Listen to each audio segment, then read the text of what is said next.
Hello, everybody. How are you? So this is an interview I did with Steve Vai some years back for a project I was working on called Rock God's Hall of Fame. It's an incredible interview and probably the best interview I ever did with Steve, though I did many, many, many interviews with him. So it's really more about life than music, but it's pretty extraordinary. So check it out. Thanks, guys.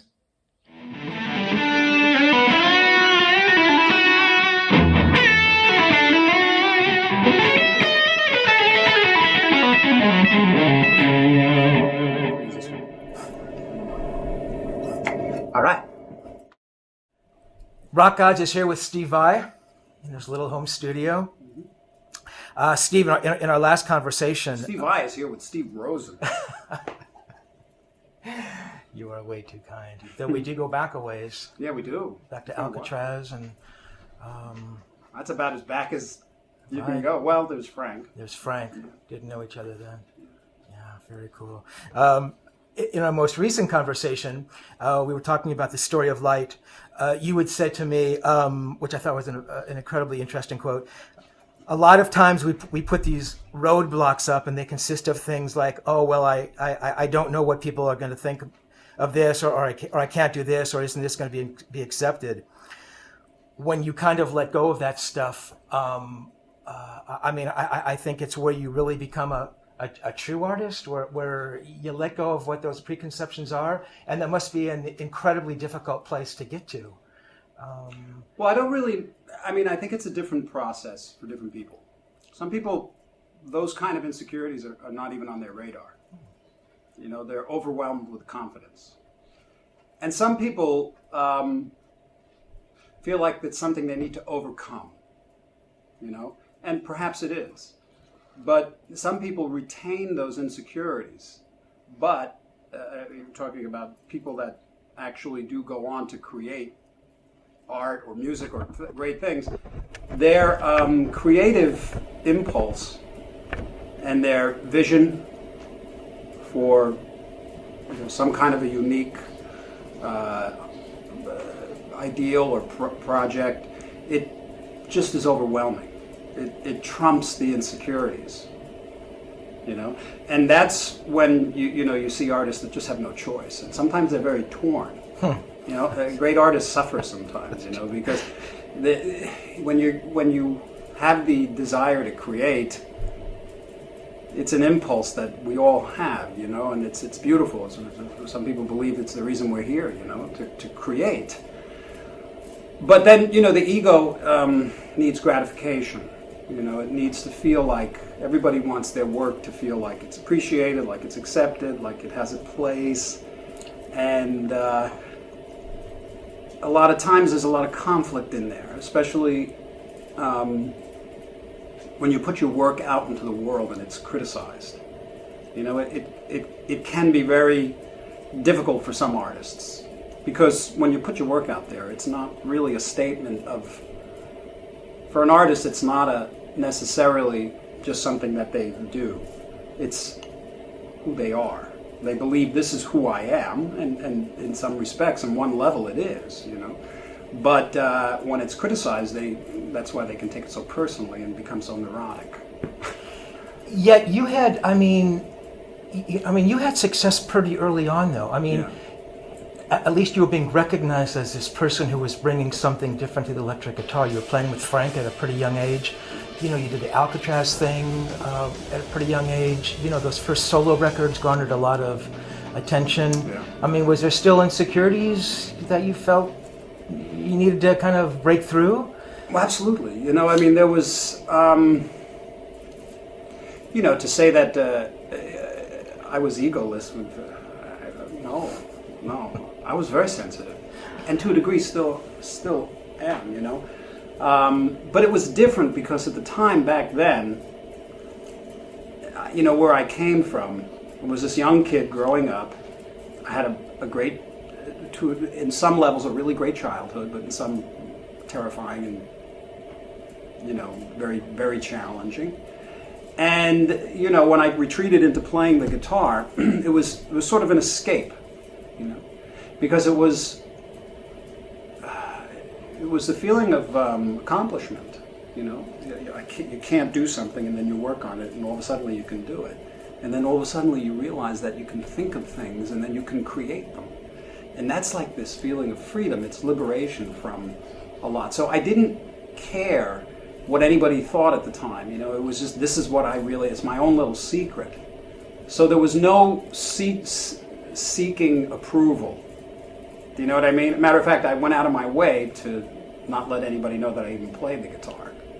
You know? Wow. And then once I started to play out, and then all this attention started coming. In the beginning, there was, you know, just the high school rivalry with other bands, and you know, and just the high school kind of stuff. But there was a camaraderie too. You know, we were creating music. And then when I got with Frank, I didn't.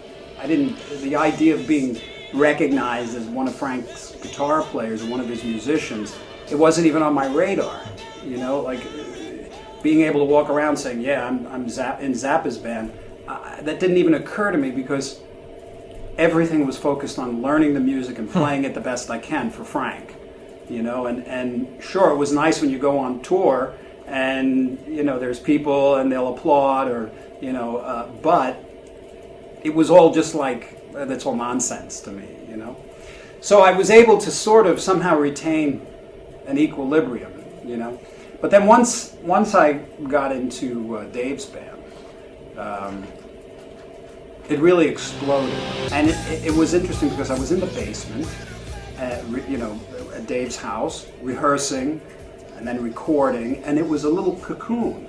So I didn't really know, you don't realize that there's a large group of people that have their eye on you. It was just wasn't even on my radar, and there was, you know, comparisons being made between myself and Edward because of the Dave connection. And it was extraordinary to me that somebody would even compare me to Edward, you know what I mean? Because he was Edward. I just felt like this guy that was just in a cool rock band, you know? But then all of a sudden, you know, you become kind of famous overnight. And it had an effect on me, you know? I started to become very aware because all of a sudden things were being said in the press, and, you know, when heroes of yours are actually mentioning your name, it's like, oh. And then you start to feel like you've got to retain this kind of awareness, you know, you got to retain your status. And then all the, you know, the things kick in like guitar polls and, you know, this kind of thing. And that had an effect, you know, because the ego just, you start believing who you are, you know. Someplace in the back of my mind, I knew it was all kind of just like a play, you know, and it was going to come and go. So when I joined Whitesnake, I think my my ego was probably at an all-time high. I was a prick, you know. And were you really? I mean, sort of, yeah. That was his. I was kind of selfish, you know. I had just come from Dave, and there was a whole, you know, I learned a lot from Dave, you know. But I mean, what did you learn from Dave? oh my gosh, so much, you know. I mean, he was Dave Roth, you know, and he performing just on a performance level, he had such a powerful command, and I was this gawky noodle, upside down question mark with hair, you know. And he really worked hard, you know, with me. He got me a great trainer. We trained together. We used to run together. He taught me moves. He taught by, you know, example. And there's, you know, he's a very intense guy. So there was things that I absorbed.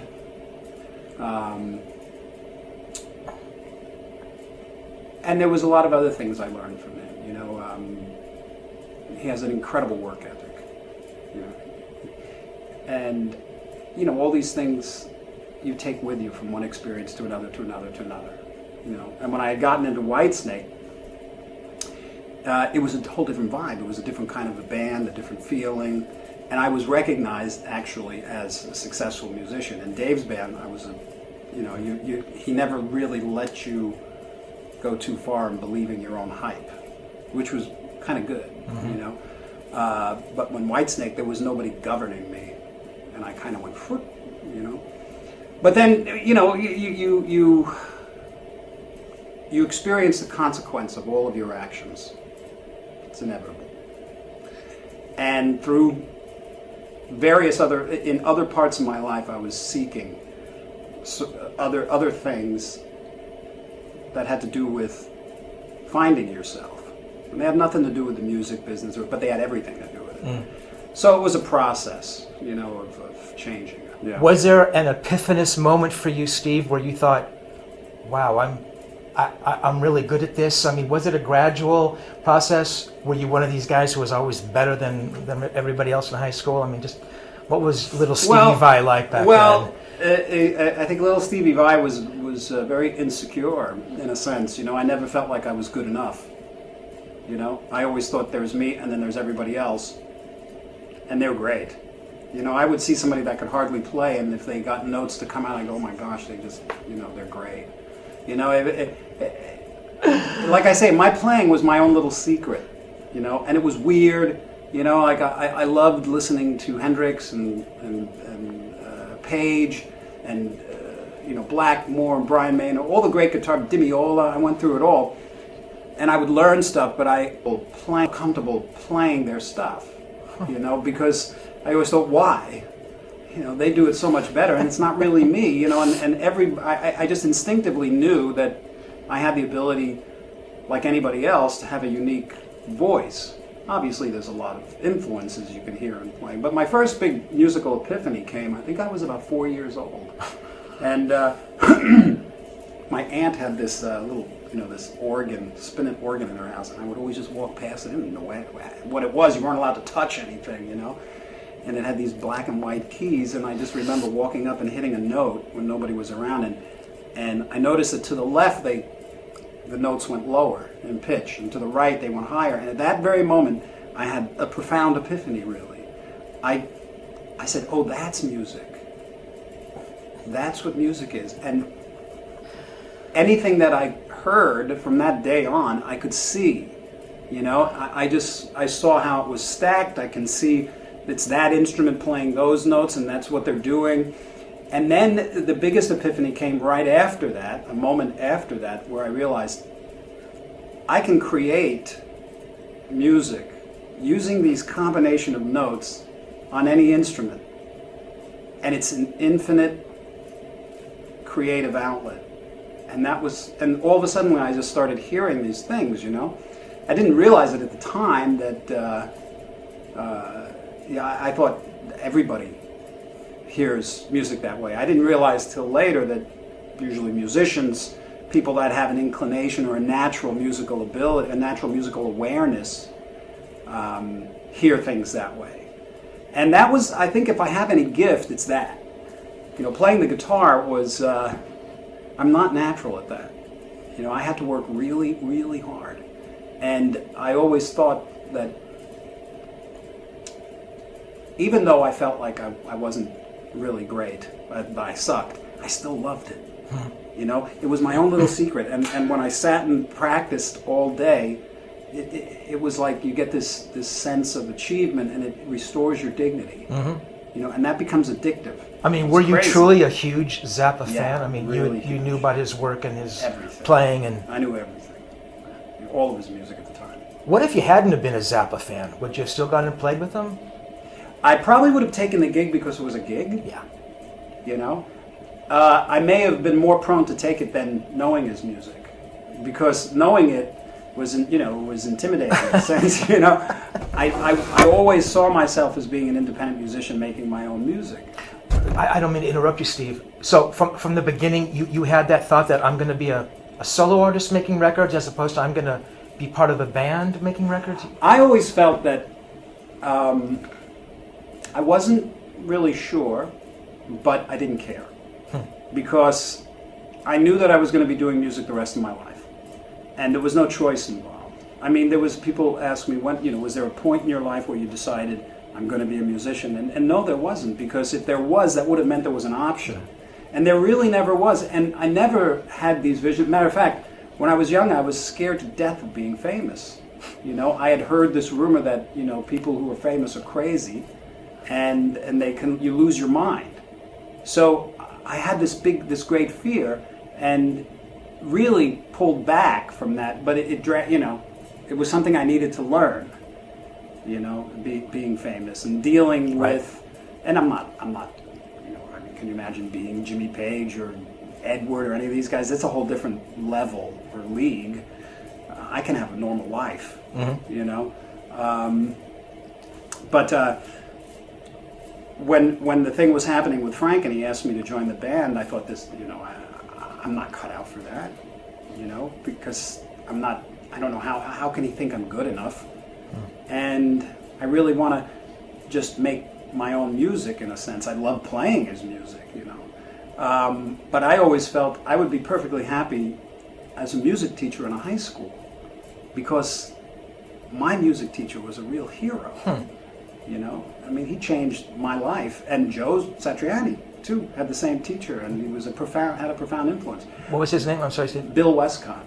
Yeah, but the one thing I noticed, Steve, is when I was this young kid, I was so enamored with rock music. I was listening to all the great stuff of the 70s. Alice Cooper was a big hero, Kiss and Zeppelin. And I'd put the headphones on and I'd go into my own little secret world, and I'd picture myself playing the guitar, and I created this character in my mind. And when you're in your imagination, there's no rules, especially if you're not expecting it to happen. You're not confined by any "how am I going to do that?" or "what'll people think?" I didn't care about any of that, so I created this character that was this idealistic freedom character, that could play the guitar effortlessly and beautifully, and everything he played looked elegant and seamless, and there was just joy and just coming out, and people would feel, they would feel what was being performed, and like a wizard almost, Did the character have a name? Yeah, it was me. So it was Steve I. I mean, it wasn't Mr. Roboto or something. It was Steve I. No. It was like, boy, and I'd listen to my favorite music, and I'd just picture that character, and I chiseled it. And you become what you think about, and you become a self-fulfilling prophecy. And that vision was more powerful than anything, and that was my playing morphed into that character. You know what I mean? I still work on it, it wasn't until way later in life that I realized that that's why you're doing what you're doing. It's because you visualized it and you never let go. And I never thought about the how. And I never cared. It's like I never worried about the money or the fame or anything like that. The only thing I think I ever really worried about later on was just things that most artists worry about, even though they tell you they don't. Record sales, ticket counts, chart positions, things that will enable you to do what you want to do grander and grander, That's all an illusion too. Letting go of that is very difficult. I'm sure. It's very difficult. And still to this day, when I'm going to go on tour and I see the venues, part of me is like, I really wish I was in these big, beautiful theaters, I don't want an arena, but I'd love a theater. And then sometimes you're in a dumpy club, But when it comes down to it, those are all just peripheral thoughts. Yeah. You Are What You Is the first Zappa record you Not played? really, no. It wasn't? That was the first one I started to record, but then I went on tour. Just to put a cap on what I was saying about Frank. When he asked me, I didn't question. I mean, it was like, yes. You jumped at it. I jumped at it because this was Frank and it was an opportunity. But in the back of my mind, I thought, this is really bizarre. What can Frank Zappa possibly see in me? I thought I sucked. I never felt good enough. And in a sense, that's a sign of greatness too, because we're always, Right. And I told him I was 18, and he said, forget it. Seriously? Yeah. He said, how old are you? I said, 18. And he goes, okay, forget it. So I said, well, I'm not forgetting anything. He hired me to transcribe. So I started transcribing, and then I moved out to California on my 20th, the day after my 20th birthday. And then I started going up to the house, and that's when, you know. He put a band together and went on tour, and I was in the band. And then he released a live record from that tour. Buffalo. No, it was called Tinseltown Rebellion. And then, so that was the first record that I actually appeared on, I think, with Frank, and I believe so. And then You Are What You Is came after that, and then just tons of records. I don't even know how many. I think I'm on like 20 Zappa albums. Wow. So the tracks were recorded, Steve, and you came in and did solos and overdubs in his studio with Frank, kind of. Oh yeah. So I mean, sitting there just like me and him. And so you'd hear a section, and Frank would say, "Here's it's B minor to A, Steve. You can." Well, it's according to what the song is and what he wanted. Sometimes he'd hand me a piece of music and he'd say, "Learn this." As a solo? No, as a written melody part. Oh, I see. Oh, I see. You know, and I'd learn it, and I'd come back, and he dealt with all or him and his engineer. You know, they set up the sound. I see. I mean, this one track that I did on You Are What You Is. It took them 6 hours to create a guitar sound, and it was a very simple riff. Mm-hmm. Well, it wasn't simple, and then, boy, that was a learning experience. You know, it was amazing. You know, I learned about timing. I learned about tone. I learned about so much. You know, I mean, a lot of that stuff got translated into work you would subsequently do. Oh, you can't avoid it. Yeah, I mean, before that, I had it was odd. I could play all this odd music, like polyrhythms, but I couldn't lock to a simple 4/4 groove. I never spent any time. I didn't even know what grooving was. It's so funny because I mean, all those bands you were listening to, Alice and Zepp. I mean, they kind of, that's kind of really what that. It's all was. Groove, and I would play along rhythmically, but to lock, to actually lock with the drummer and make a track speak, make the guitar speak with the drum and lock, and I was a mess, man. At Berkeley, we were just honing our chops, not our tone. Not at least for me, not my tone. Yeah. Not my timing. It was all about how fast you can play. Wow. And then when I got with Frank, that shit doesn't fly. Yeah. It's good for certain things, but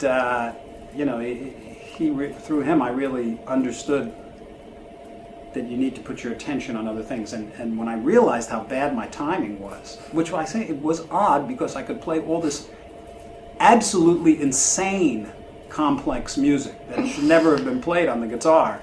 And because it was, in a way, it was simple for me because my approach to it was this. Well, here's a piece of music. It's this long, X amount of pages of terrifying music. But to me, it was such a beautiful thing because I knew, and there was no doubt, and this is the only way I was able to achieve that stuff. And a lot of people feel this in their own field that they feel natural in. You do it when you're writing, and cooks do it when they cook, and contractors do it when they build, and bankers do it when, you know what I mean? You have a vision for something, and you know unequivocally that I can do this. And that's the only way you achieve things. So the way that I approached this stuff mentally was, I would just take take one bar at a time, one beat at a time. Sometimes it would be half a beat at a time, and figure out the fingering. And it was such a joy, because I knew I was going to play this piece perfect. And you do it really slow, whatever it is, and you struggle, is that the note? And then let me try it here. Okay, so this is in 5, and that's a 17/3 with a nested tuplet. Okay, I understand it intellectually. Now let me try. And it was very slow, very slow. And then, okay, got through it. Now let me do it again. And then I would take bar by bar and do it until I could play it perfectly. Like perfectly. 11 times in a row without making a mistake. And if I made a mistake, I'd go back and have to count over. This is And then eventually, when you can do it, and how can you not, if you take that approach, then you make it a little faster.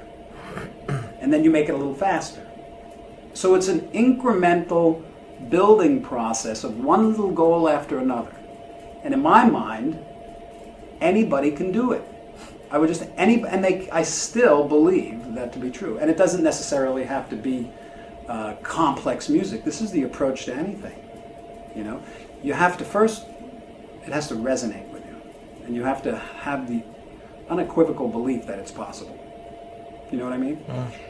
And then you find great joy, and the going through it is the joy. Sometimes after the piece was recorded and done, I'd feel like a little, like, you know, post-depression, you know, because I did it. And you'd say, okay, well, here's another piece. And you know?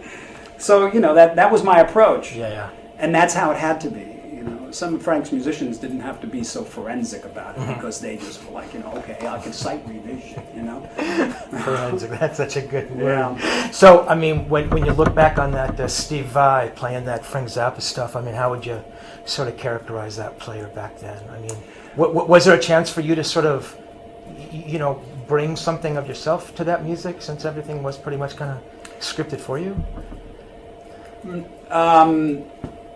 Not to any great degree, because my role in and Frank was one of Frank's brilliance, one of his real brilliant overviews is his ability to find a music, you know, intuitively understand what the potential of a musician is, right, and have them do that.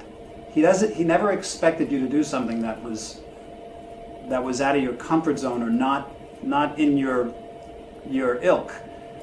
I should say out of your comfort zone, yes, but within your potential. Gotcha. So he would see that, well, I think you can do this. So he pulls you out of your comfort zone in closer to the thing that you're probably really good at. But he would never ask me to sing something that, like, you know, Ike or Ray, and he'd never have me play rhythm like someone like Ray, who had a really great funky sense of rhythm. He said, that's just one of your weaknesses. I'm not even going to go there with you because you have so many strengths here. That's where I'm going to push you. And he did that with all of his musicians to suit his music. Right. So within that, some musicians were very capable of, like Tommy Mars, when he would improvise in a particular realm, it suited Frank's music very well. So Frank would give someone like that more space. Or someone like Vinny, the drummer, Vinny Colaiuta, he would get a lot of space to really open up, really. So, you know, in ways that Vinny, I don't know if he has the opportunity to with other bands. I don't know, but I've never seen it. Yeah, interesting. I mean, Steve, were there some intense moments with Frank? Steve Vai, you're not playing that properly. I mean, did it get heavy with Frank on, you know? Yeah. Not so much because I wasn't playing something properly, but because of my my naivete, you know, and my inexperience. Yeah. You know, Interesting. Interesting. And sometimes, I mean, you know, with Frank, when you had a conversation with Frank, he was very present. You know, he was very present in anything he did. When he was making his music, this was what was happening, and that was it. You know, he wasn't planning in the future, and he wasn't worried about the past. And that's how he was able to create so much. And great, prolific artists are in the moment, you know.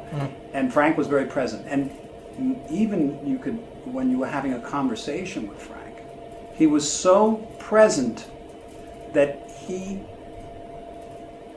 would listen. It was almost intimidating because he hardly heard, it was like he didn't even hear the words you were saying. He felt what your intentions were, you know? So, and you better be prepared to hear the truth, because he was going to give it back to you with no excuses, no placating, with exactly what you were resonating. Yeah. At the drop of a hat, and you better be ready. And that was sometimes very intimidating, because, you know, I was always very nervous around Frank because of that. Yeah. But when it came to play, now I was fiercely confident. You know, and I was like, okay, well, oh yeah, you want me to play this? Oh yeah, watch this. Not only am I going to do that, but I'm going to do this. Oh yeah, you know, it was just like. But when it was come time to talk, I mean, he was a great conversationalist. Even with me, I felt like, you know, this young kid, he would listen very carefully, and It was just part of his intuitive ability. Yeah. But then, at times you push his patience, and you get the what did we used to call it? You get the clamp. Pops gave you the clamp. Gotcha. And I got it all right. Yeah, funny. Steve, in '93, on that Zappa's Universe record, you did a version of Frank's Sofa, which garnered you the first of one of your first 3 Grammys for Best Rock Instrumental Performance. I mean, it was a wonderful adaptation that you did. A couple questions. What made you sort of choose that song? And you'd already done some solo work, obviously, before this, but did your interpretation and the textures that you used on that song sort of tell you, well, people kind of got that, and maybe I should expand on that on subsequent records? So how did you choose that song, and did the sound and what you created on that record sort of point you in a direction? Yeah. Well, when I was with Frank in the third touring year, we used to play Sofa, and I used to play the melody. I see. And it is a profoundly beautiful melody. It's an inspired, artistic, fulfilling, uplifting melody. It's one of the more beautiful melodies I've ever heard, And you almost can't screw it up as long as you play the right notes, But back then, when I was playing it with Frank, I had a particular shallowness in my emotional musical expression, because I just was unaware. It was all about, these are the notes, and this is the vibrato, and and being really emotional and passionate about, or investing a piece of music with with emotional investment, so to speak. It was kind of off my radar. I would do it at home when nobody was around, but it was my own little secret. Oh, I see. But then after I left Frank, and I was playing a lot of beautiful melodies with Frank. He gave me some beautiful Redunzel. You ever hear that? I mean, oh my gosh, there's so many beautiful Frank melodies. But then after I had left Frank's band, and I started making instrumental music, and Jeff Beck, was Blow by Blow and Wired and all this stuff. The voice of the guitar as an instrumental instrument holding a melody, that became a very viable thing. It was very popular. So, and I did it even in college, and everybody, a lot of people did it, but I realized that playing melodies on the guitar is a great way to express nuances of your personality and whatnot. So many times I sit and I wish that Frank could hear some of the ways that I play now, because it's so much more mature. I mean, back then I was a trusty little robot, put the music in and it comes out, But with the performance of Sofa, it was a beautiful way to bring a personal dimension to the music. Technically, it's much easier to approach technical greatness than it is to approach inspired, effective music. I absolutely agree with you. Because that comes from a different place, In '85, a while after you've stopped playing with Frank, you joined Alcatrazz. Yeah. Was this a thing of I want to try the more rock thing? Was it just falling into that? Well, it was an opportunity. I had this solo music that I was doing that I really liked, but I didn't think I'd ever be able to sell it, or that I hardly even tried to sell it. I never thought I'd make records. Seriously? Solo records. I thought what I want to do is there's no place for it, and I didn't care. It was just the joy of making it and hearing it was like, wow, that's so much fun. I didn't even want people to hear it in a way because it was just too personal. I mean, you ever heard Flexible? I have. I mean, come on. That was like, me sitting in my backyard in my studio, little studio that I built with my friends, making each other laugh. Listen to this, what I recorded, and listen to this crazy guitar thing I did, and I just thought, what can I do that's completely wild? And then it's like the Attitude song, Yeah. And it was just one little sliver of what that record was about, So I never there was no form really, It was just this freedom, and that's when the best stuff comes out, And with Passion and Warfare, it was the same thing. I had just finished all these big rock bands, and I thought, okay, my career is over. You know, I'm leaving these rock bands because they're fun and they're great, and I really enjoyed them, but they're not really fulfilling that inner music that I was hearing ever since that 4-year-old kid walked up to the piano and played the, you know. So I said, okay, but that's fine, because this is what it's got to be. Passion and Warfare, the success of that. Yeah, that was a shocker. It was. A real shocker, yeah. Because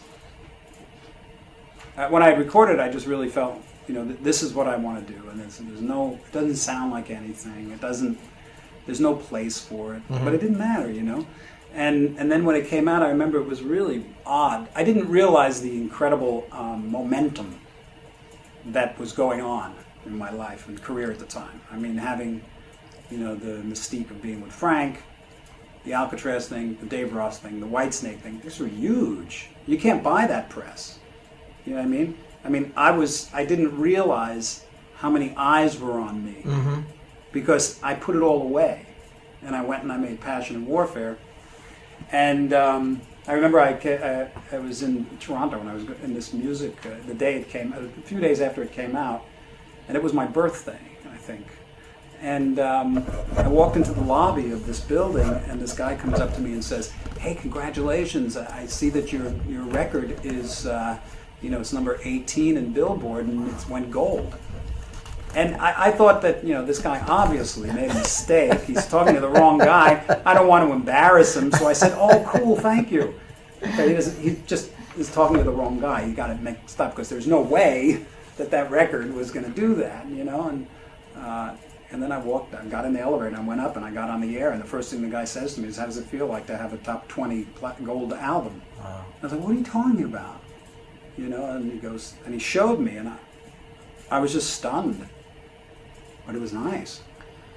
Steve, I can't play in Whitesnake. I mean, how's that possible? Yeah, that's... You know, but obviously gave a cover deal, thought so. Yeah, and, you know, it was a kind of thing where whenever I go into these situations, I see what is needed, and I take that part of me, and I try to apply it. And I tell them, I go, you know, I'm not normal. You're not going to get this, you know, buyer beware. You know, because there's no way that I can just be, you know, here's the chords and whatever. And for some people it works, and for some people it doesn't. But you know, that's just the way it is. That Alcatrazz record distributing the piece. I mean, that was a really good record. I was listening to a lot of that stuff, and that stuff you were playing on there. I mean, that was a harbinger of that Steve Vai thing that we were going to hear. I like that record right? very much. I really enjoyed that experience. Those guys. It was one of the more enjoyable band experiences I've ever had. So I mean, the Alcatrazz thing is happening in the mid-'80s. The hair metal thing is happening. You know, Dokken and Poison and Rat and good bands and bad bands are out there. Yeah. Did you feel any affinity with that at all, Steve, or any kinship with any of those? You know, Warren DeMartini. I mean, there was some good guitar players out there. George Lynch. I mean, did that come into your radar at all? I had respect for all those guys, you know, and some of them are really nice guys too. Warren's a dear friend. Very nice.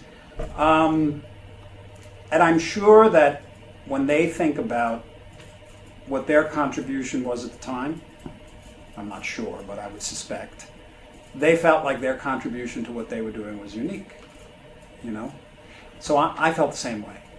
I never felt, it was like when I was in high school, I was friends with everybody. Mm-hmm. I hung out with the jocks, I could hang out with the geeks, the nerds, the greasers. I was primarily a greaser. I mean, I had, you know, long hair, earrings, tattoo when I was 17, you know, and wore a leather jacket and rode a motorcycle, you know. And that was the group of people I mainly hung out with, but I never really fit in entirely. I was always like, okay, there's Steve, but he's not really part of the cult, you know? And it was the same way with all the rock bands at the time. And I'm sure you can attest to that, you know, coming from Zappa, you know, and having this different inner musical ear, Yeah. but applying it to a particular genre Right. and using limitations. It was different than the other guys, Definitely. and I always still felt that they were better than me in a way, but I just felt very different, and I was content in my individuality. The Public Image stuff, I was listening to that stuff. Man, that was some really good stuff on there. And Yeah. the thing that I really enjoyed about doing that project was how fast it went. You know, like I came in, I did all the guitars in one full day. Wow. And in 2 half days, because I was on tour and I flew in, I had, you know, I worked for like 6 hours and then like a week later I flew in and I worked for like 6 hours and then I went out with Lydon that night. He had come in and listened after I was finished. And Bill Laswell is a great producer. He had a vision for that record, and it's a unique vision, and it worked. Yeah. You know, he was listening to all these African rhythms It and was stuff. it was great. It's really a beautiful potpourri. It really you know, is. so many people say, "Oh, I'm going to combine African rhythms with a punk singer," and it sounds like. It just sounds like like an intellectual exercise. Exactly. It's like a Sting record or something. I mean, you know. And the way that Bill did it, he really he merged and amalgamated these things, and it was interesting. I mean, some of the solos I don't like. There's one song I can't remember which one it was, but he comes in and he goes, "Okay, I want you to take a solo. Just play through this track." And I said, "Okay, well, let me take a listen." He goes, "No, just play." I thought, okay, and he goes, "I'll be right back." And he hits, record and play, and he leaves the room. And I just played, and I didn't know what I was hearing or anything, and I just played, and then when it was done, he comes in and he goes, "Well, how'd it go?" And I said, "Well, I think it went okay. I think it was kind of quick." I go, "Do you want to hear it?" He goes, "Nope, let's put up the next song," Wow. But that was one particular approach. Yeah. To one particular thing. Gotcha. The David Lee Roth thing, Stephen, you touched on this before. That's the moment when you sort of really get to step up onto the big stage. It's funny. 3 nights ago, Greg Bissonette, Billy Sheehan, and Brett Tuggle and myself had dinner. We do it like once every few years. We get together. Wow.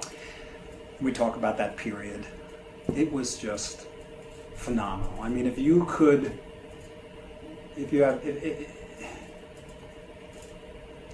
was just so great because everything. I mean, I just stepped into a palace. You know what I mean? And I was a prince.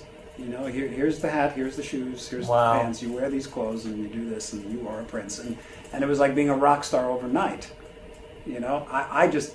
It's almost like I felt it was unfair to the rest of them because I just stepped into it. Obviously, I had to deliver. But that was, it didn't matter. When I was working on that stuff, I was very excited about it. I mean, when you listen to Shy Boy, there's no faking it. No, I didn't feel like I was competing with anybody.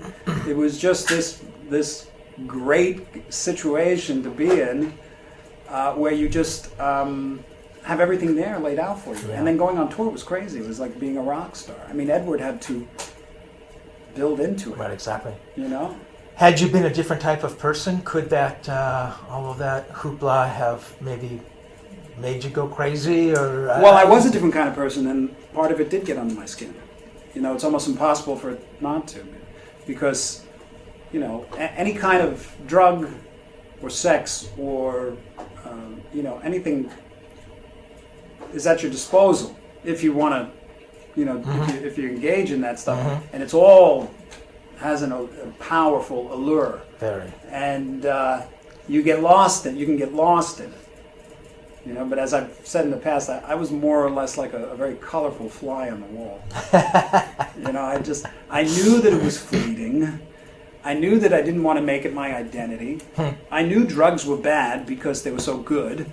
And if I knew that if I started taking drugs, there wasn't what would make me different than anybody else, and I would love it, and but this you can, and as far as like all the sex, there was I've been in a monogamous relationship for close to 30 years, and that's what I want.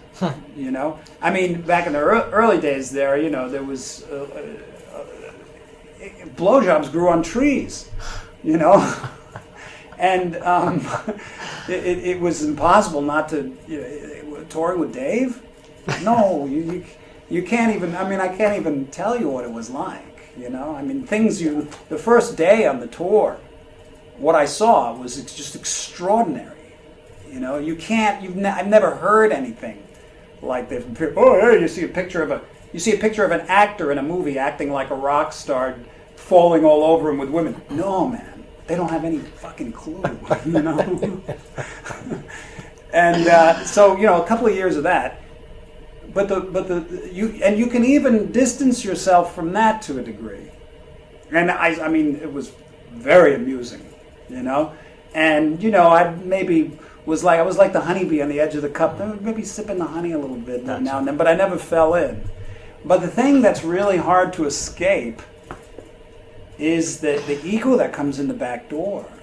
Like when you walk in a room filled with 50 women and they're all just oogling you, or you walk into a club and there's a line of people that form just to come up and get an autograph or touch you or something like that, and then you're in the cover of dozens and dozens of magazines every year, and then you're reading things people are saying that are just that are so great. I just didn't have the wherewithal to say, oh, no, it's you just start becoming. And then, and it's fleeting.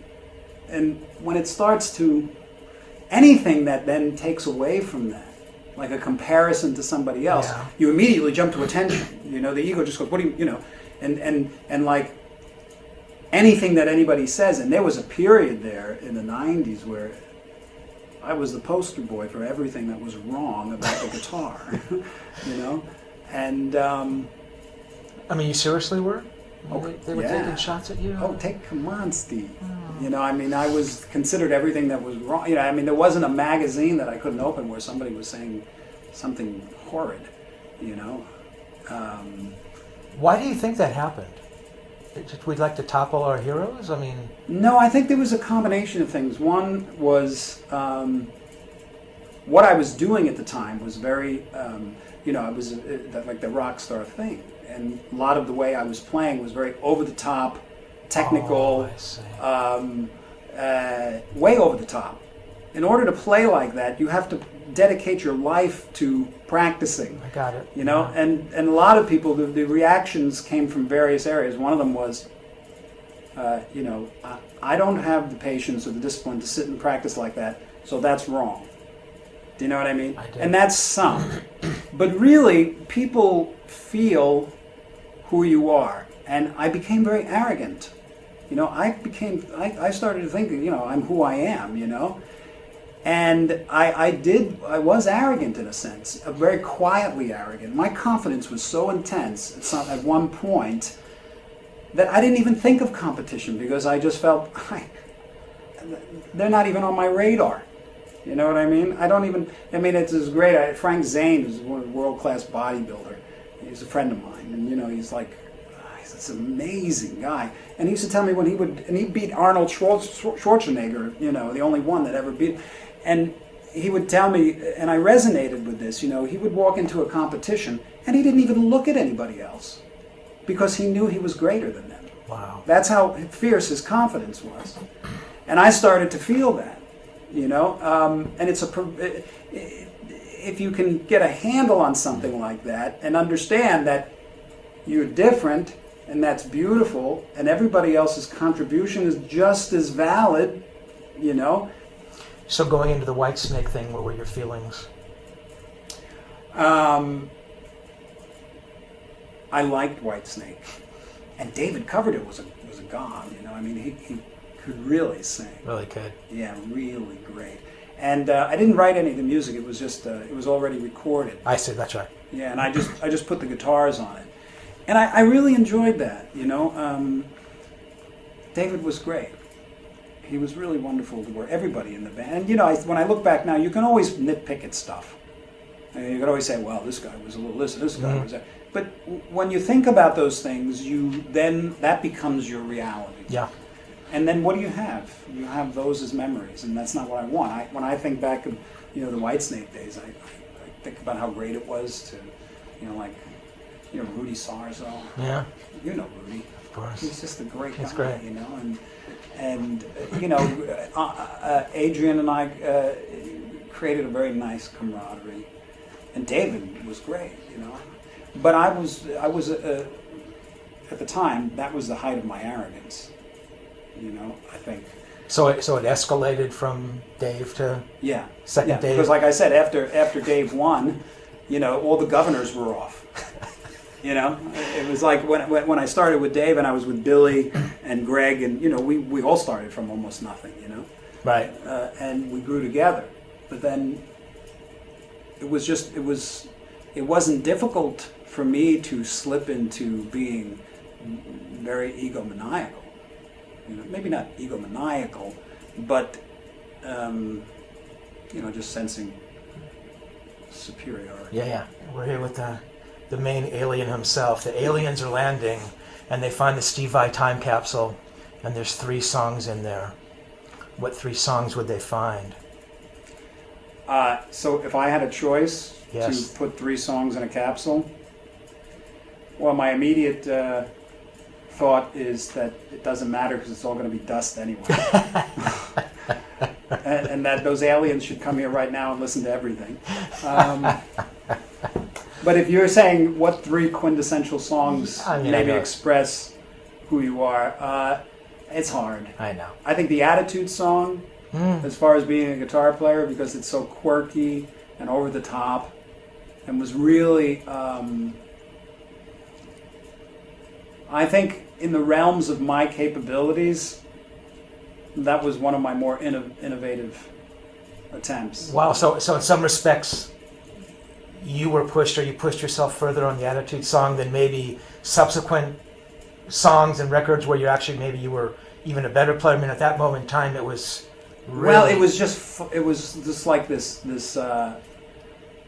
fun, It was just like, I'm going to do this, and this is crazy, and I can do this, and wow. And if I was making that record for people, I probably wouldn't have done any of that stuff, because I would think, ooh, people don't want to hear this kind of play, because what, and taking the whammy bar and going, which I'd never heard before, but it was something that was interesting to me. Play a melody with a whammy bar, so that's kind of like it was a statement for me. Yeah. There's a piece on Passion and Warfare called Love Secrets. And it's a production composition piece. And it was, in the moment, inspirational. And there's nothing like it. There's nothing you can even compare it to. And it's beautiful to me. Nobody gets it, and that's okay. I don't, it's not meant to be gotten. But an alien might get it, Gotcha. Because compositionally, it incorporates things that are really deep. But they're just tools. It was that moment where I just kind of let go, and I said, no, but this nothing matters but being. And when you go into that space, and everybody can do it, and a lot of people do for certain things, that's where inspiration comes from, and you cannot bring anything new or unique or fresh into the world unless it comes from that place, And every now and then there's a window that opens for people, and they get and the window is really the lack of mind movement, It's the lack of conceptual thinking. It's the lack of the critic in your head. There's no judgment. There's no critique. If you can imagine thinking of something without critiquing it at all, without being judgmental about it, or without putting a label on it. Say, well, now this is this kind of a song, and this is this kind of a song. True inspiration comes from way underneath that. So in that particular piece, and the Attitude song in a sense was like that, because I had no limitations in my thinking, you know? And it was the same thing with Love Secrets. To pick a third song. For the Love of God? Well, I guess you can say that, yeah, because that, that was another moment where I just thought, I mean, conceptually there's a little bit of conceptual moment to it. I want a big, long, beautiful guitar, soaring, searing guitar melody that's just grow and grow and grow, and have no limitations with the, and be melodically beautiful. And I started to feel what I wanted that to be. And that's how you make music. You feel how you want it to be, And that's how you do anything, really. I mean, really effectively. And you feel good about it. But if you feel limitations, and if you feel, well, yeah, but nobody's going to get it, then that's what you charge the music with. And your greatest work is going to be the work that you create with the freedom of your passion, as opposed to the limitations of your ego, which is just fear, So with that piece, it was a real opening. And the melody just, it just slipped into my hands as a gift. I don't, I'm just renting it for a little while, I mean, I'm incapable of that stuff. It just came. Yeah. It was like an accident. Yeah. But it was very touching for me when I heard it. It was just like, and I just picked up the guitar.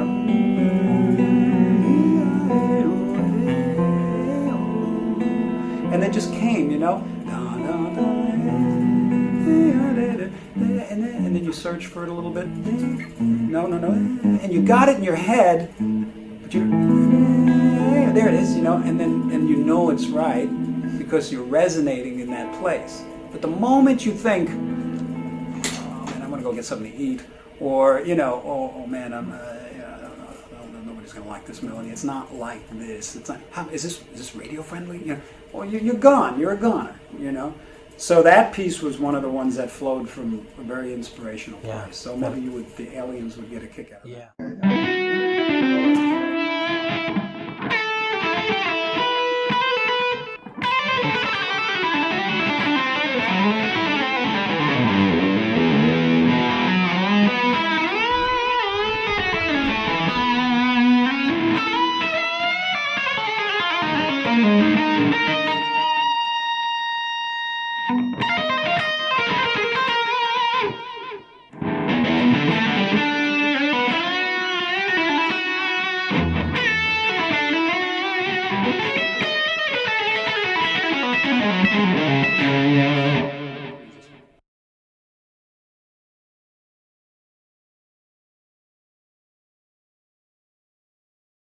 Steve, I mean, what you've just described, do you think that's one of the reasons why so many of our guitar heroes and musician heroes, tend to drink or take drugs? So maybe they find that place somehow, or it opens for them?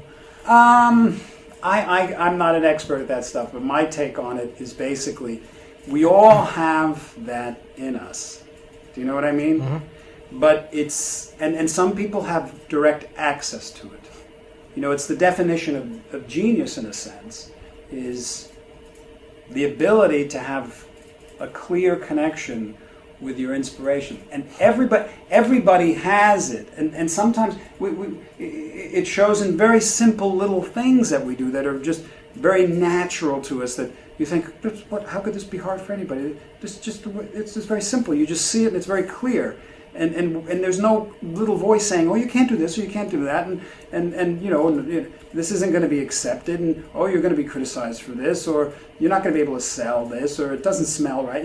There's none of that. There's just boom, bah, and it just comes from, you do it when you write. When you get, there's a moment of inspiration, and it's a very elusive moment because it's a timeless dimension.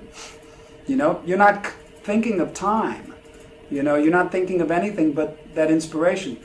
And the clarity to get there is really a product of your ability to shut the mind off, So what happens, though, some people have a very clear ability in certain areas, but the rest of their life is a disaster because of the mind noise. The mind noise is creating intense suffering, guilt, fear. And when people drink or take drugs, what happens is it slows the mind down. You know, when you have a few drinks, the mind can't shoot all over the place to all the things that are making it miserable. So you find this little bit of relaxation and clarity, and then you go, you know, some people will take it too far because they're just trying to deaden the mind noise. And drugs can do that, especially if you're dealing with drugs that have an effect on your nervous system, which just release, you know, these endorphins and, you know, serotonin and dopamine, which are the, you know, chemicals that are released when you have an orgasm. You know, so it's like you're in this constant state of you know, orgasm. You know, okay, strife, misery, suffering, perpetual orgasm. You know, I'll take the dope. You know, Yeah. So that's why I think a lot of people get caught in the drugs. Yeah. I think the thing that I've really focused on more than anything, which has an effect on everything, is the idea of living a stress-free life. Yeah. That's a good job if you can find it. I mean, Well, you can find it in increments and in various places. The first way you find it is you see things that do stress you out, and different things stress different people out, you know? And stress is a very insidious kind of a thing because we don't realize how much stress we have, you know, because it becomes natural to us. And we build on it, you know, and it becomes natural, and we're in a perpetual state of stress sometimes, and we don't even realize it. But when you want to live a stress-free life, then certain little elements become clear to you that you've been living and believing, that then you can chip away at. They start to dissolve when you can see them. Like when you see your own mental patterns that you've been stuck in for years, when you can actually separate yourself and see them and say, you know, I don't have to think that way. That's what's bringing me stress. And the real beautiful realization, that one of the greatest realizations anybody can grasp, is that you have the freedom to choose any thoughts you want. And when you see that you're choosing thoughts that are causing you stress, it's hard to choose other ones because we're so locked into those patterns. But when you do, it's just like this things just change. The world changes, you know, and your life changes, and I think that a lot of that comes with age, you know, but a lot of it comes with getting tired of being stressed out. If I only had $10 million, that's what I need, $10 million, then I'll be secure. You know, if you know, I want to win this poll, and how could people listen to that music instead of my music, you know? How can they say that about me? And and it's all bullshit, you know? And it's all a particular way that you've programmed yourself to think. But when you stop and you say, it's very interesting that I'm thinking that, and it's making me feel a certain way. Because the way you feel is a result of what you're thinking. It's not the other way around. A lot of people believe it's the other. It's whatever you think, then you feel. And when you realize that if you want to feel good, you have to change the way you're thinking, the first step is actually seeing the way you're thinking. And then saying, is that constructive? Is that necessary? And then you realize it's not necessary. I don't have to feel like I want to, you know, I need this or I need that. Because you really don't. And so much of what we're thinking is useless fantasy. It's based on the past and the future. You know, it's based on conditioned thinking from experiences of the past, and we project it into the future, and our life just rolls on that way. Interesting. Yeah, I know that's probably not for this interview. But Yeah. No, that's interesting. Well, that's great, Steve. Thank you so much. I could actually talk to you about this for a long time, but that's great. If you take the point of view of the universe, which is an innocent bystander, right, sort of like, you know, yeah, it doesn't care how famous you are, that's true, or how not famous you are, and you can't measure a person's emotional turmoil with another. You can't put a barometer on it, and the situations that are in a particular person's life you can't measure them with the situations of another person, because the dynamic of the turmoil can be the same, but the situations are completely different. You know, you know, most people that may think, well, this person is successful, so it's easy for them to say. Right. But you take who you are, whether you're, what is, you have to define success, first of all, you know. Let's just say we're talking about monetary and fame, success. You take who you are wherever you go, and sometimes it's much more difficult for some people, when you do become this iconic personality. Not that I'm not an iconic personality. You say I'm wildly, you know, I did great, but there's always people more famous. I don't strive for that, you know. But the thing is no one can measure there was a period in my life, you know, when I was younger, that I went through such a depression, you know, in the ages of 20, 21, that I wanted to kill myself. You know, I was suicidal. And I couldn't explain it. I had great things happening. I was playing with Frank, you know. My life was filled with I was completely overwhelmed with anxiety and stress and fear and depression. You can't explain depression, you know. And push was coming to shove, you know. That happens to people who are very, very successful, and it happens to people who are not very successful. I mean, Steve, you have so much, like what you do as a writer, and the people you've spoken to, and you're a great interviewer. You know, you have an insight. You ask questions that are, you know, can only come from somebody who gets it. You know, you know me, you know my career. You know.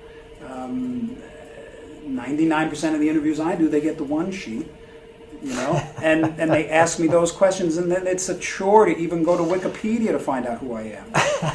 You know what I mean? And I get it, and I'm still courteous, you know. I don't expect them to have to go out of their way, you know.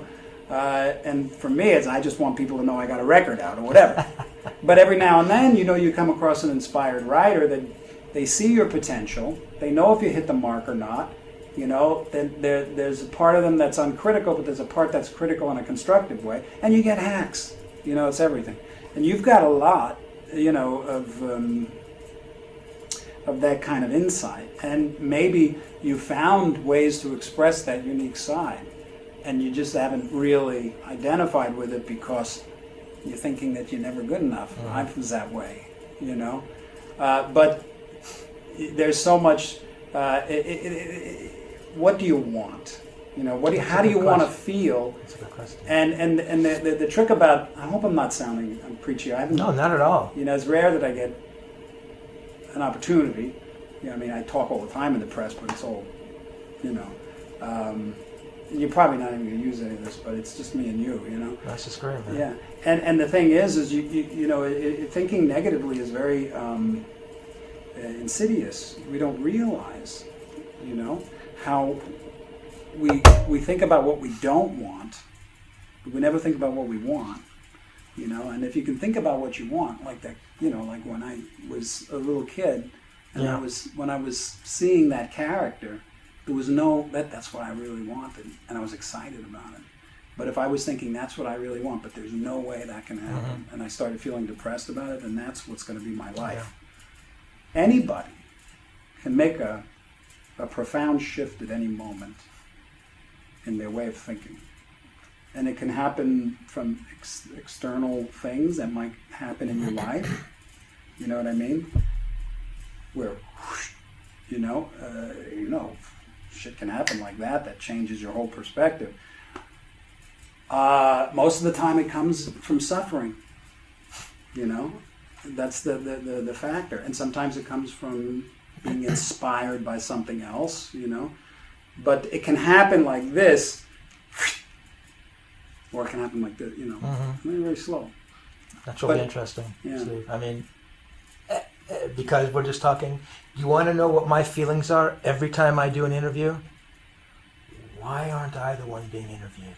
and I'm not trying to compare myself to you or anybody I've interviewed these last 40 years. It's like, I could have done it. But then it goes back to that thing, well, did I work hard enough? You know, I mean, I hear you talk, and, Lukather, and when you guys, pick up that instrument, it was like, that's it. That's what it was for you guys. And I remember picking it up, and I kind of practiced, but it was never that kind of thing. Or talking to Jimmy, driving 150 miles and driving a taxi cab so he had the time so he could go, rehearse with New England, who got a record deal. It's like, well, would I be willing to do that? And I don't know. And I always thought, well, I thought I was a better songwriter than I was a journalist. But let's look at the facts here. You've made your living as a journalist, and you've never supported yourself for 2 weeks as a musician. So what is a reality in your head? But we're being totally honest. Yeah. That's what every time I do an interview, I think. I mean, it's like it's equal parts jealousy of that guy and anger. And again, I'm not trying to say I could be the guitar player that Steve Vai was, because I would never be that in a million years. But it's like I thought I was good enough. I could have made a living as a musician, as a songwriter. As one of those people, maybe producing some stuff. I thought I had those chops, but then it goes back. Well, maybe you weren't good enough. Maybe you didn't work hard enough. It wasn't in the stars. It wasn't meant for you. So those are all the things that happen to me. I understand, and you'd be surprised how many people feel that way, even the ones who are doing it. Musicians? Yes, even the ones who are doing it. There's never, I know. That's hard to believe. You don't know the other aspects of their life. You don't know the other things that they go through. You don't know what's really you don't know their level of mental turmoil. No, you're right, I don't. Nobody's better than anybody else, brother. Everybody, but you can work on it, and the first thing, it's been a long time, and I have these things too, different areas, because for me playing it was just, that's what I just it. But there's other things, you know what I mean? Yeah. And the thing is I think that being able to see that that's the way that you are thinking, even when you're giving interviews, is very important, because if you want to change it, and you can change it at any time. Oh, I missed the boat. I'm 50, whatever, whatever. You just never know what can happen. You know what I mean? You can be 95 and write a song that somebody records that's really nice, but it's not, it's I think it's very useful that you're able to identify with that, you're thinking that way. But now you need to ask yourself, how do you want to feel? And let's say, can you accept what is? Because that's the way you can feel good, is when you become friendly with what is. I'm not a great musician. I'm not considered a great musician. I've never sold a song. I'm a great writer. I've got this. I have problems with this. I have strengths here. But are you okay with it? Are you okay with the fact that you didn't become a successful guitar player? When you can become okay with that, then chances are you'll start really enjoying playing more. You understand? And the only way you can become okay with that is to first want to feel good, and then be able to identify with the things that are making you not feel okay. And I know, because I have similar issues, not issues, but similar thought patterns, and it takes so much. What is courage? People say courage is people who do things that are frightening or whatever. No way. Courage is the ability to face your own thought patterns and change them. That's real courage. I mean, look at me. I've got giant hands. I've got chiseled cheekbones. I'm just built for it. There's no achievement there. But anyway, so you have great skills and qualities, and a lot of times we feel that the grass is greener. Always. But knowing that you feel that way, is a good start. And I hope I don't sound preachy. Not at all, man. But I can give you a magic word I'd love a magic word. Okay, it's a very, very powerful word. And it will transform your entire life. And it will transform everything you do. And it'll seem simple to you, but it'll be something you really need to think about. Gratitude. Gratitude. That's a good one. Yeah. You can be grateful for the moment you start feeling gratitude, you're replacing these feelings of inadequacy, unworthiness. You're replacing, and these are the things that make us feel terrible. But gratitude is a magic transforming feeling. Because when you're grateful, and you don't have to have this, you know what I mean? You can be grateful for the air you fucking breathe. Right. You know, you can be grateful for your fingers, your hands, your glasses, you know, and the feeling. I mean, and you can be grateful. Then it gets crazy, the feeling of gratitude, because then you see it becomes it perpetuates itself. When you start feeling, grateful, it's this relinquishing of the ego, because it's you're showing a vulnerability to the universe, in a sense. You know what I mean? And then things become gratifying, and it changes the way the world looks. But if you think about that word and just stop at any little thing that just makes you smile, all the great years of writing that you've had and that you've done, regardless of whether it's become, you've got more interviews than most people. You can write books with interviews, you know. I mean, there's so much you can do, you know. You can always write music, but you'll be better at it when you feel good about it. Mm-hmm. Absolutely. And the way to feel good about it is to be grateful. And then it perpetuates a little tiny thread that you got to pull. And you start knitting a sweater out of it, you know. But that doesn't mean that, as much as I'd love to believe that, the Jimmy Page interview I did in 1977 will resonate as brightly with the literary world as John Steinbeck's Of Mice and Men. That's such a great example. You should take that and take this little, if you're recording it, and go back and listen to it, because it's absurd.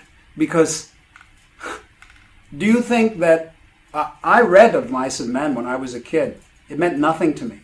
Nothing. It was a chore. I hated it. I didn't like reading.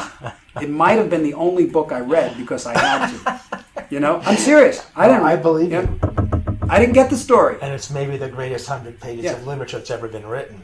But your interview with Jimmy Page, for me, I don't remember it, that you had done it. Yeah. But I read in the 70s any little morsel that I could get on Jimmy Page. And it transformed my life. It had profound significance over Of Mice and Men. You know what I mean? Yeah. You're just not seeing that. Right. I'll tell you a funny story. I spent time in a Buddhist monastery a couple of times at it's called the Shasta Abbey up in Mount Shasta. There's like a Buddhist monastery, and you can go there and you don't talk. Wow. It's very, and you work, I stuffed pillows and you meditate all day, you know what I mean? And whenever you see somebody, you always go like this, and this is a sign of gratitude, and you're grateful for that. You show the exercise is to show gratitude for everything, And it's funny because it got to be kind of annoying at times, because you when you eat and somebody's passing you something, you can't speak, you just have to. And then you take the food and you put it on your plate, and then you hand it off, and you're grateful that and you're grateful for this. You go into the bathroom, and on the toilet before you take a piss, you're grateful for the water closet. I'm grateful that I have this water closet to piss in. But you can't just lip service it. You got to feel it. Right. So the funny thing was, I was there, and I was you got to. It's like I say, it's very very quiet, and it's zen, and even then when nobody's speaking, there's still social infrastructures that you can feel, But what's really funny was I had to catch my bus, and all of a sudden I was like panicked because the bus was going to leave, and if I missed it, I was stuck there for another week, And I'm like, and everybody's like, oh, I got to get out of here, and the bus is pulling up. So then this one monk comes to me and, she actually spoke to me. She whispered, or maybe she even passed me a note. She says, the bus is waiting for you, so don't worry, So I'm like, oh, okay. So I'm walking through and I go, and the funny thing about it, you go in, they eat, they have a lot of great vegetarian food, but you go into the bathroom and these monks, that's where they make noise, all right. They're farting their asses off. I mean, it sounds like Yucca Flats. I mean, you go in there and it's so funny for a place where nobody's talking. It's. And I go in there and I got my bag and I'm like, I have to go and catch it. I'm like, right. And I go and I got to go to the bathroom, so I take a piss and this big monk comes in and he's taking a leak. And I'm running out and I've got my bags. And this guy ripped out a fart that could level Pacoima. And at that point I had to stop. I turned around, I brought my bags, I went back, I put my bags down, I went right up to his ass, and I went like, very grateful.